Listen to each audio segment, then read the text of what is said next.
German philosopher Friedrich Hegel has characterized history as a march of reason.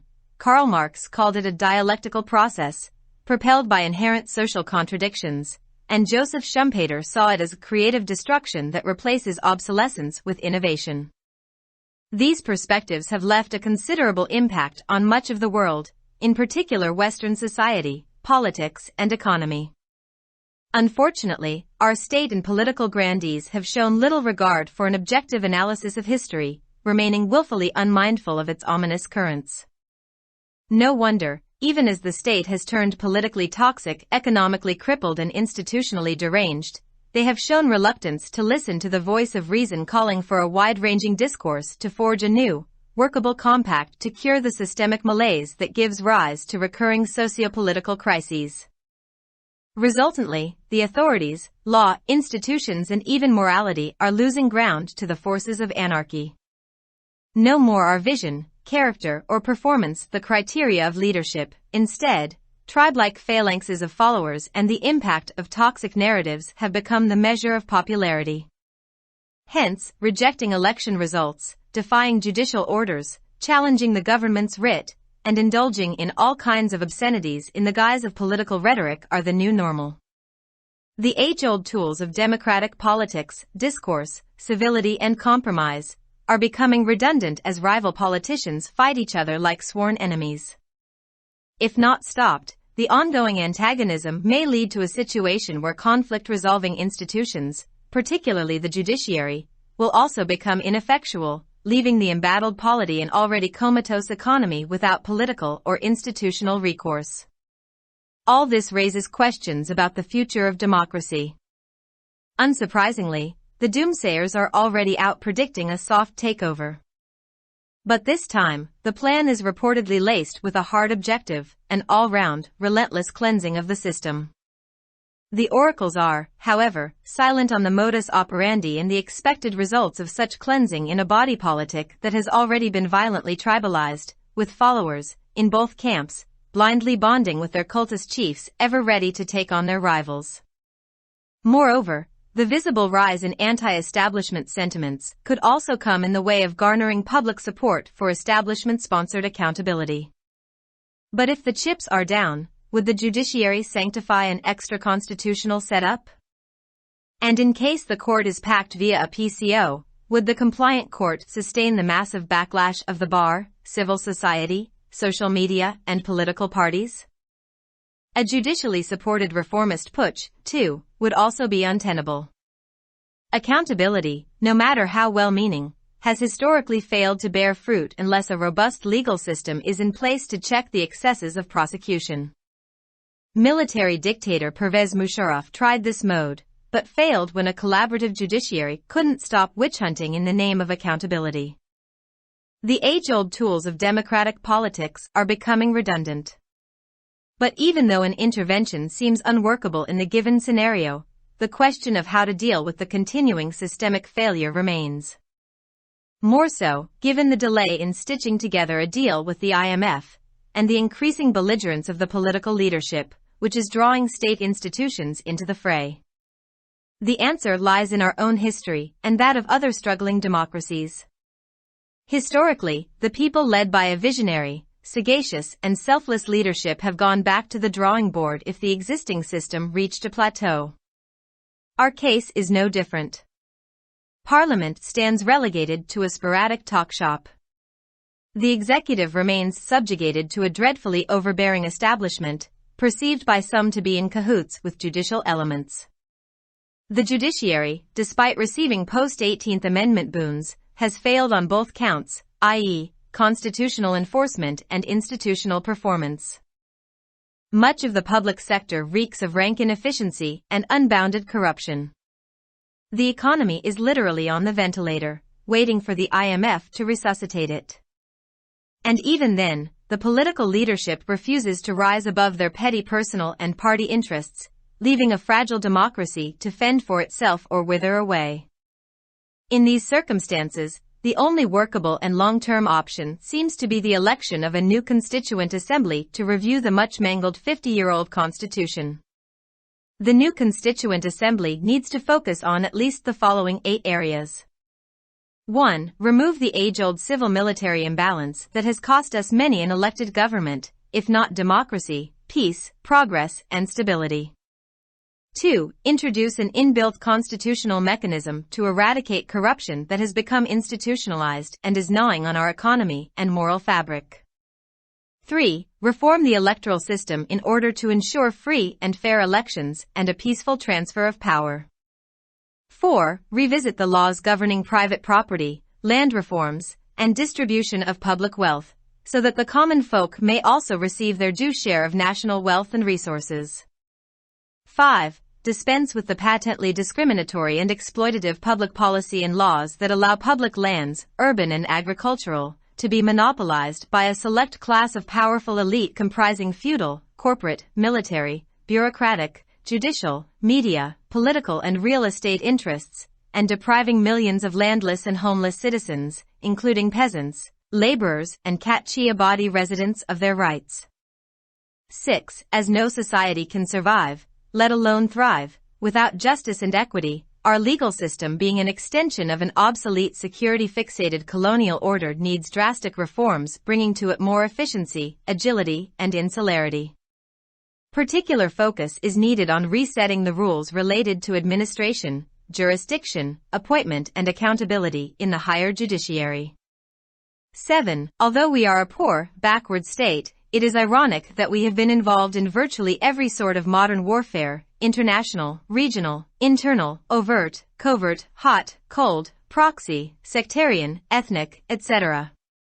Wars have cost us enormously in terms of human lives and economic losses. It's time we did away with wars. Therefore, let matters of war and peace be decided strictly by Parliament.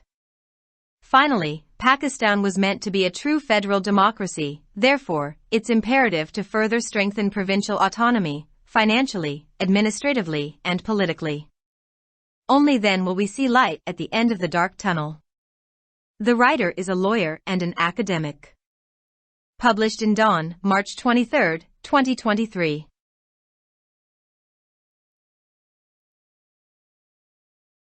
Subscribe our channel. Dawn Vocabulary. youtube.com/@dawnvocabulary.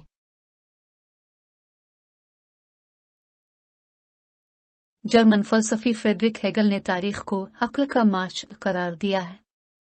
Karl Marx ने इसे जदलियती अमल का नाम दिया, जो फितरी समाजी तज़ादात से मुतासिर हुआ, और जोसेफ शम्पीटर ने इसे तख्लीकी तबाही के तौर पर देखा, जो जिद्दत तराजी की जगह ले लेता है। इन नुक्ता नज़र ने दुनिया के ज़्यादातर हिस्सों, ख़ास तौर पर मग़रिबी मुआशरे, सियासत और मईशत पर काफ़ी असर छोड़ा है। बदकिस्मती से हमारी रियासत और सियासी रहनुमाओं ने तारीख़ के मारूज़ी तज़िये का बहुत कम एहतराम किया है और जानबूझकर उसके मनहूस धारों से गाफिल है। इसमें कोई ताज्जुब की बात नहीं है कि अगरचे रियासत सियासी तौर पर जहरीली, माशी तौर पर मफलूज और इदारा जाती तौर पर कमज़ोर हो चुकी है, लेकिन उन्होंने मंतिक की आवाज़ सुनने में हिचकिचाहट का मुज़ाहिरा किया है, जिसमें बार बार समाजी सियासी बहरानों को जन्म देने वाली निज़ामी खराबी को दूर करने के लिए एक नया काबिल-अमल मुआहिदा तश्कील देने के लिए वसी पैमाने पर बातचीत का मुतालबा किया गया है। नतीजतन हुक्काम, कानून, इदारे और यहाँ तक के अखलाकियात भी इंतशार फैलाने वाली क़ुव्वतों के सामने अपनी ज़मीन खो रहे हैं। अब विजन, किरदार कारकर्दगी क़ियादत का मेयार नहीं है। इसके बजाय पैरोकारों के कबीले की तरह फुलिंग्स और जहरीले बयानियों के असरात मकबूलियत का पैमाना बन गए हैं।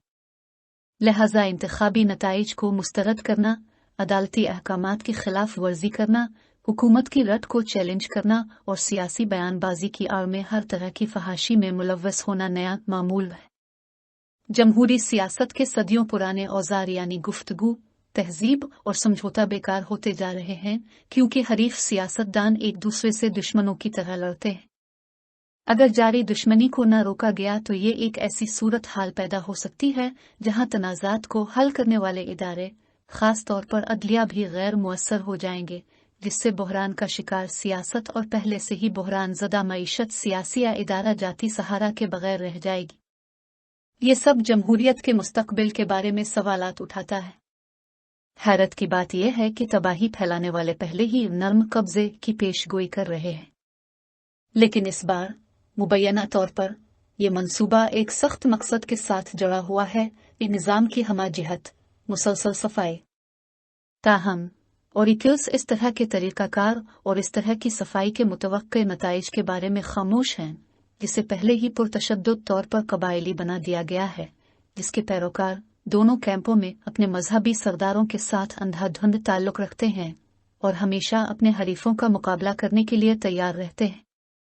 मजीद बरहा एस्टेब्लिशमेंट मुखालिफ जज्बात में वाज़े इजाफा एस्टेब्लिशमेंट की सरपरस्ती में एहतसाब के लिए अवामी हिमायत हासिल करने की राह में भी रुकावट बन सकता है। लेकिन अगर हालात खराब हो जाते हैं तो क्या अदलिया मावराए आइन ढांचे को मुकद्दस बनाएगी? और अगर अदालत PCO के जरिए भरी हुई है तो क्या अदालत बार, सिविल सोसाइटी, सोशल मीडिया और सियासी जमातों के बड़े पैमाने पर रद्द अमल को बरकरार रखेगी?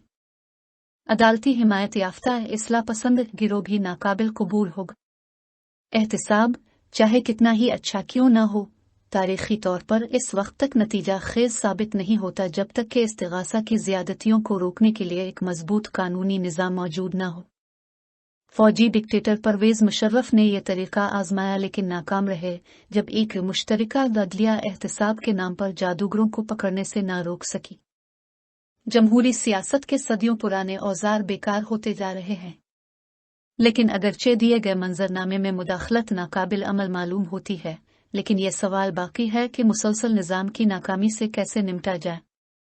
मजीद ये कि IMF के साथ मुआहदे में ताख़ीर और सियासी क़यादत की बढ़ती हुई हित धर्मी को देखते हुए जो रियासती इदारों को मैदान में खींच रही है, इसका जवाब हमारी अपनी और दीगर जिदोजहद करने वाली जमहूरियतों की तारीख में पोशीदा है। तारीखी तौर पर अगर मौजूदा निज़ाम एक सतह पर पहुंच जाता है तो एक दूरअंदेश, समझदार और बेलोस क़यादत की क़यादत में लोग ड्राइंग बोर्ड में वापस चले गए। हमारा मामला भी इससे मुख्तलिफ नहीं है। पार्लियामेंट को कभी कभार बातचीत की दुकान में तब्दील कर दिया गया है। एग्जीक्यूटिव एक खौफनाक हद तक गैर जिम्मेदार एस्टेब्लिशमेंट के मातहत रहता है। कुछ लोग समझते हैं कि वो अदालती अनासर के साथ गठजोड़ में है। 18वीं तरमीम के बाद अदलिया को मुराद मिलने के बावजूद वो आईनी नफाज और इदारा जाती कारकर्दगी दोनों पहलुओं में नाकाम रही है। सरकारी शोबे के ज्यादातर हिस्से में रैंक की नाअहली और बेपनाह बदउनवानी की बो आती है। मईशत दर हकीकत वेंटिलेटर पर है और IMF की जानिब से इसे बहाल करने का इंतजार कर रही है।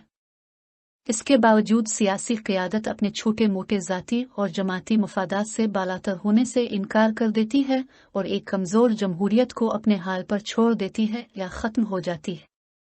इन हालात में वाहिद काबिल अमल और तवील अलमियाद ऑप्शन ये नजर आता है कि 50 साल पुराने आइन का जायजा लेने के लिए एक नई दस्तूर साज असेंबली का इंतखाब किया जाए। नई दस्तूर साज असेंबली को कम अज कम मुंदरजा झैल 8 शुबों पर तवज्जो मरकूज करने की जरूरत है। एक ये कि सदियों पुराने सिविल मिलिट्री अदम तवाजुन को दूर किया जाए, जिसकी वजह से जमहूरियत, अमन, तरक्की और इस्तेहकाम नहीं तो कई मुंतखब हुकूमतों को नुकसान उठाना पड़ा है। दुआम, बदउनवानी के खात्मे के लिए एक बुनियादी आईनी मेकानिज्म मुतारफ कराया जाए जो इदारा जाती शक्ल इख्तियार कर चुका है और हमारी मईशत और इखलाकी तानेबाने को मुतासिर कर रहा है। तीसरा, आज़ादाना और मुनसिफाना इंतखाबात और इक़्तिदार की पुरअमन मुंतकिली को यकीनी बनाने के लिए इंतखाबी निज़ाम में इस्लाहात की जाए। चहारुम, निजी अमलाक, ज़मीनी इस्लाहात और अवामी दौलत की तकसीम से मुताल्लिक़ क़वानीन पर नज़रसानी की जाए ताकि आम लोगों को भी कौमी दौलत और वसाइल में उनका जायज़ हिस्सा मिल सके।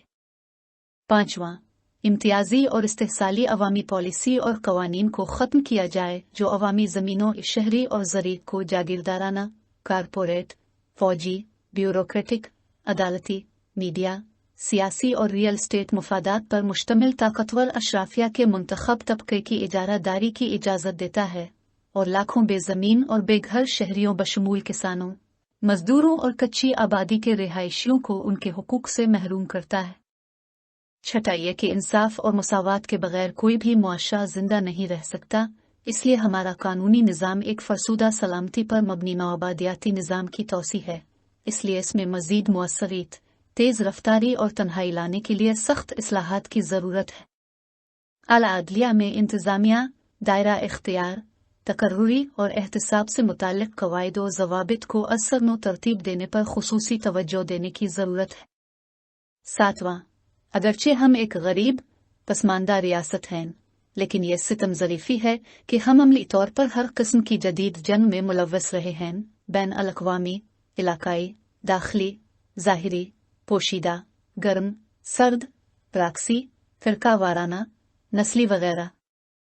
जंगों ने हमें इंसानी जानों और माशी नुकसानात के लिहाज से भारी कीमत चुकाई है।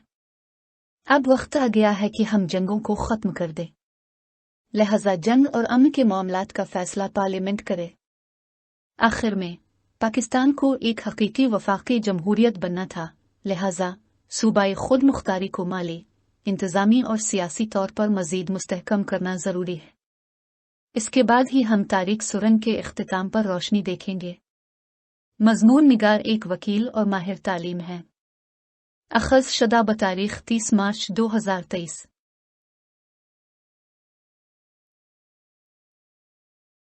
For more videos, subscribe our channel.